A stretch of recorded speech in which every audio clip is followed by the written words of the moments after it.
Hello all. Hey, it's not oppressive 3-digit temperatures right now, so I decided to just film this outside. So let's get at it. Let's talk about this load management thing. So now the NBA Board of Governors has decided that they're going to crack down on load management on NBA teams for the upcoming season. Okay. Now, load management came to fore around 2017. That's when I first heard the phrase. And load management is basically when NBA players chose to opt out to protect themselves from injury or, resting off of back-to-backs. And I get it. But the NBA leadership doesn't like it. And why? Because there's a lot of money involved. Broadcast partners pay a whole bunch of money to broadcast these games, and they expect their best players to play. But if you hype up a game where said superstar is going to play, and then he decides that he's not going to play just because he's tired, or they want to protect him from getting hurt because they need him for a couple other games down the road, that's not wearing too well with fans. So I get it though. But I did my own research in regard to load management, and I came up with some interesting numbers, and I'm going to share them with you right now. So we're going to go back to the 1992 All-Star Game. And in this All-Star Game, there were 24 players that played in the game. 16 were Hall of Famers. And this group of Hall of Famers included Jordan, Isaiah Thomas, Charles Barkley, Pippen, Ewing, etc., etc., etc. Now, in that game, the average age of the players in that game was 29 years old. And these men averaged playing 80 games a year. Now, to put that in perspective, they play 82 games in a season.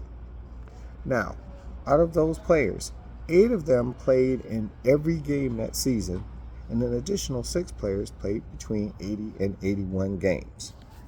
Now, 10 years later, in that All-Star game in 2002, there were 14 Hall of Famers who played in that game. That included the great Kobe Bryant, Tim Duncan, Allen Iverson, just to name a few. Now, the average players in that All-Star game was 24 years of age, significantly younger than the 1992 game. Now, each player averaged 71 games played, meaning that on an average, they missed a total of 11 games. Also, 10 of those 24 players that played in that game appeared in 80 games or more that year. Now, 11 years later, because there was a strike in 2012, so we're going to go to the All-Star Game of 2013. Now, the average age of those participants was 27.4 years of age, so a little older. Those players averaged 73 games played that season, meaning that they missed an average of 9 games that year. Now, that All-Star Game featured LeBron, Kobe, D-Wade, and KG. Moving up to 2017, that's when we talked about load management's made its debut, or at least the title of load management. So, after 2017, we're going to go to the next All-Star Game, which was 10 years from the previous one I cited, 2022, actually 9 years, where the average player's age was 25.7 years of age. Now, get this. These guys, 25 years of age, they averaged 64 games. 64 games played. That means, on average, these guys missed 18 games. That's almost a quarter of the NBA season, folks. And then let's talk about this past All-Star Game that we just watched. The average age of those players was 25.5, slightly younger than last year's, but they did just a little better. They played in an average of 66 games. 2 games better, but they still missed 16 games. That's a significant amount of games. 24 guys, all-stars, averaging per man 66 games. So, it's time to ponder. So, let's ponder. Done pondering? All right, let me give you something to think about. Back in the day, all-star players were much older and they played significantly more games. How is it that these old men are lasting better than these young bucks? Somebody, talk to me today. Now, the NBA understood the monster it created because fans don't like it when fans pay big money to see these teams. Some of them even roll around only once a year. You save up all your coins for that one game and dude isn't going to play, especially if dude is a healthy scratch. People don't like that, especially when the hometown team gouges its hometown fans, because if they're playing a lesser team, that ticket might cost $40, but because they're playing the superstar with the marquee player, that $40 ticket now costs $90. Make that make sense, Batman? Tell me. Now, particularly, I don't know if this load managing policing that the NBA is going to do is going to fly, because frankly, if the player is hurt, he's hurt. And I don't want a hurt player to try to risk further injury. If you're hurt, you're hurt.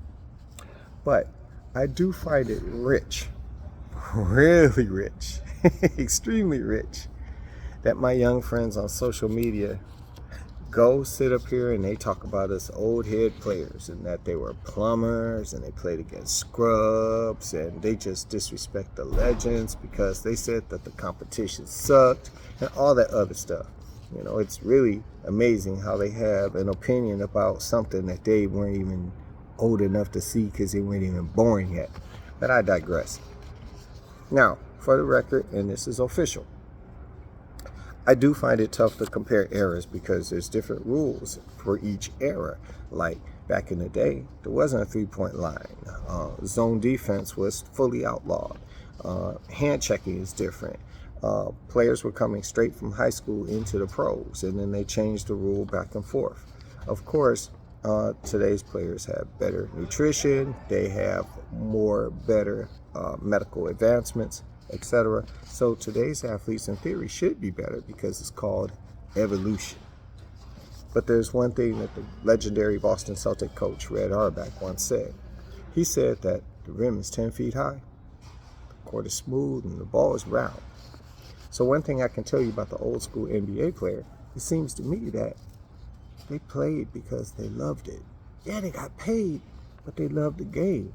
It seems like a lot of these men fought to stay on the court, as opposed to today's athlete who fights like heck to stay off the court.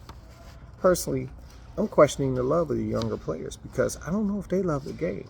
Kobe Bryant did a full-blown movie about his love of basketball. Do you really think that these players today share that same type of love that Kobe had for the game? I think with so much money being in the game right now, the love of money has overshadowed the love of basketball, and that, my friends, is sad. But let me know what you think, and maybe you can prove me wrong. Oh, one last thing.